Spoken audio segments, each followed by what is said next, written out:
नमस्कार, मैं हूं केशव तिवारी और अलग अंदाज में रहती हैं खबरें हमारी। मध्य प्रदेश के अंदर भारतीय जनता पार्टी ने एक इतिहास रच दिया जो आज तक कभी नहीं हुआ था।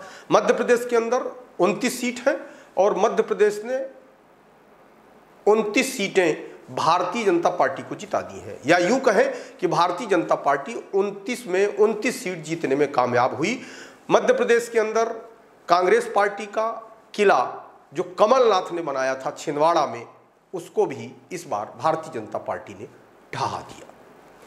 मध्य प्रदेश की 29 सीटों में भारतीय जनता पार्टी ने क्लीन स्वीप किया, यानी 29 सीट जीत गई। लेकिन मतदान के पूर्व और मतदान के बाद भी मतदाताओं ने जिस तरीके की चुप्पी सतना लोकसभा क्षेत्र में ओढ़ रखी थी, उस लिहाज से कोई भी राजनीतिक समीक्षक स्पष्ट रूप से कुछ भी कहने में संकोच कर रहा था। यदि कोई स्पष्ट रूप से कुछ बोलता भी था तो यही कहता था कि मुकाबला बहुत कांटे का है, नज़दीकी है, जीत हार का फैसला 5,000 से लेकर 50,000 के बीच में हो सकता है। लेकिन जिस हिसाब से भारतीय जनता पार्टी के प्रत्याशी गणेश सिंह ने कांग्रेस के प्रत्याशी सिद्धार्थ कुशवाहा को हराया, उस बात की उम्मीद बहुत कम लोग कर रहे थे। कुछ लोग तो यह कह रहे थे कि अंततः गणेश सिंह चुनाव जीत जाएंगे, लेकिन कितने से जीतेंगे यह कहना मुश्किल है। चुनाव परिणाम आने के बाद आंकड़ा बिल्कुल शीशे की तरह साफ है। भारतीय जनता पार्टी के प्रत्याशी गणेश सिंह ने कांग्रेस के प्रत्याशी सिद्धार्थ कुशवाहा को 84,949 वोटों से पराजित कर विधानसभा में हुई हार का बदला ले लिया। इतना ही नहीं, विशाल खबर हमेशा से यह कहता रहा कि मुकाबला कांग्रेस और भारतीय जनता पार्टी के बीच में है। नारायण त्रिपाठी चुनाव हारेंगे। अब उन्हें वोट कितना मिलेगा, इस बात का आंकड़ा अधिकांश समीक्षक हमेशा यही व्यक्त कर रहे थे कि नारायण त्रिपाठी 1.5 लाख से 2 लाख के बीच में वोट पा सकते हैं, और तकरीबन वही हुआ। नारायण त्रिपाठी 1,85,292 वोट पाने में सफल रहे। वहीं सिद्धार्थ कुशवाहा 3,73,748 मत हासिल की। राजनीतिक समीक्षक यह भी कह रहे थे कि जो व्यक्ति 4.5 लाख से 5 लाख वोट पा जाएगा वह चुनाव जीत जाएगा। फिलहाल गणेश सिंह ने इतिहास रच दिया है। वह सतना जिले के पहले ऐसे व्यक्ति हैं जो लगातार 5वीं बार सांसद बनने में कामयाब हुए हैं। चुनाव परिणाम आने के बाद कलेक्टर अनुराग वर्मा ने गणेश सिंह को जीत का प्रमाण पत्र दिया और उसके बाद गणेश सिंह के समर्थकों ने जीत की खुशी में जुलूस निकाल दिया। पन्नीलाल चौक में गणेश सिंह का स्वागत भी हुआ। इसके अलावा रीवा में भी भारतीय जनता पार्टी ने कांग्रेस के प्रत्याशी को 1,93,974 वोटों से हरा दिया है। जनार्दन मिश्रा भी लगातार तीसरी बार रीवा से सांसद बनने में कामयाब हुए हैं। वहीं शहडोल से हिमाद्री सिंह भी तीसरी बार निर्वाचित हो गई हैं। इसके अलावा सीधी के प्रत्याशी डॉक्टर राजेश मिश्रा भी कांग्रेस के प्रत्याशी कमलेश्वर सिंह को चुनाव हराने में सफल रहे।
भैया एक में हो जाती है भैया सेल्फी हो गई, थोड़ा साइड कीजिए ना एक मिनट। पापा पापा एक मिनट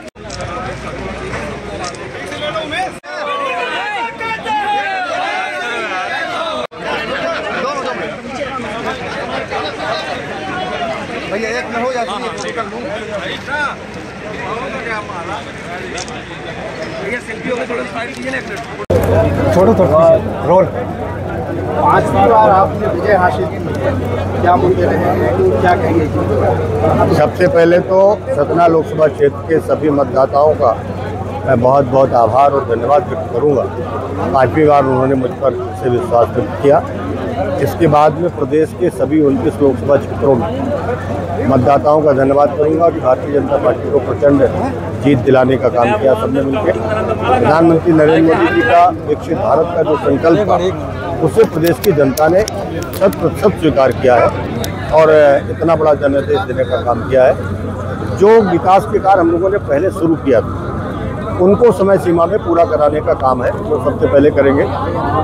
अन्य बड़ी कई योजनाएं जो अपने इस क्षेत्र के लिए ज़रूरी हैं उनको लाने का काम किया जाएगा और विंध्य का सबसे विकसित जिला सतना बने, इस दिशा में हमारा ठोस पहल होगा। जी, एक बात ये रहती है कि इतने सालों से जो शहर पिछड़ा हुआ है, इस बार जनता ने फिर से मौका दिया है, नई चीज़ कह रहे हैं। जो यहाँ की ज़रूरत है, वैसे तो जो बुनियादी आवश्यकताएं सब पूरी हो रही है।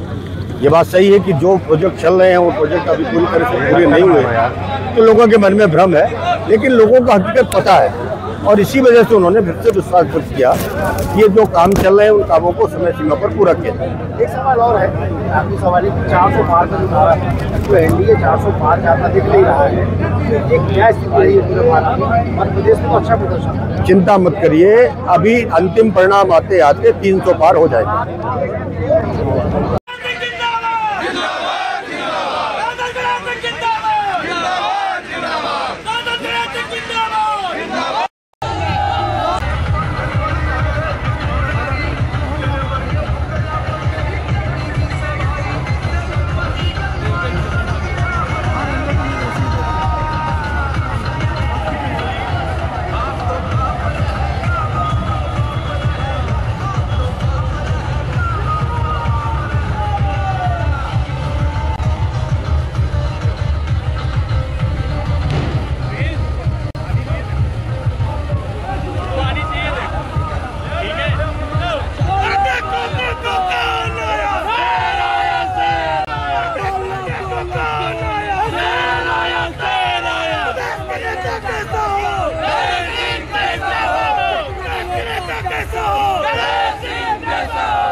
हवाई अड्डे का काम बाकी है, उसका हवाई सेवा शुरू कराना है।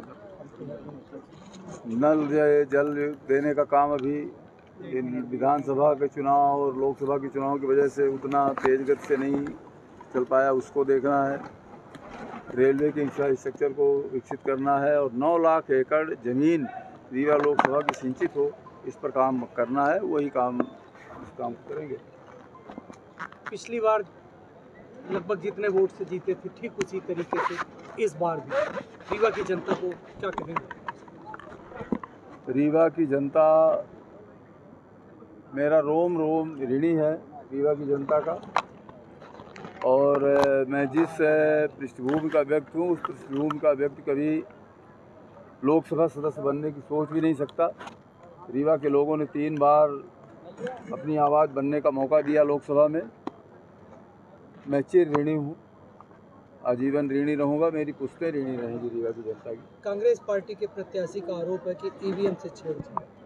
बकवास, मैंने कभी ध्यान नहीं दिया, शुरू से ही वो इस तरह की बकवास करते आए हैं। बकवास के अलावा उनके पास कुछ है नहीं, और वो सब बकवास के अलावा कुछ नहीं। उन्होंने कलेक्टर पर आरोप लगाए हैं कि मिली हुई है।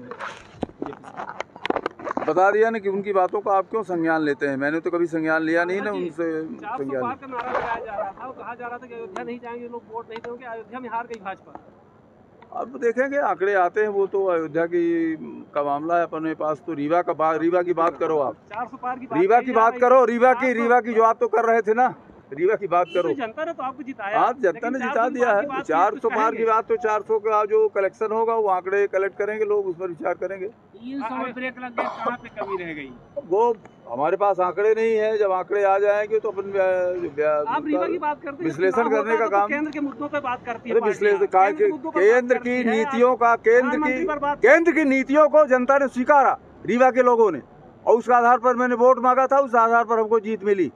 लेकिन जो हार गए, जो वो उनका काम है, वो उनका जाने, वहाँ की काम, वहाँ की जनता जाने। मोदी जी के मुद्दों पर वो नहीं लड़े थे, वो जाने, उनका काम जाने। मैं मोदी जी के मुद्दे पर लड़ा था, मोदी जी के मुद्दे पर जीता हूँ।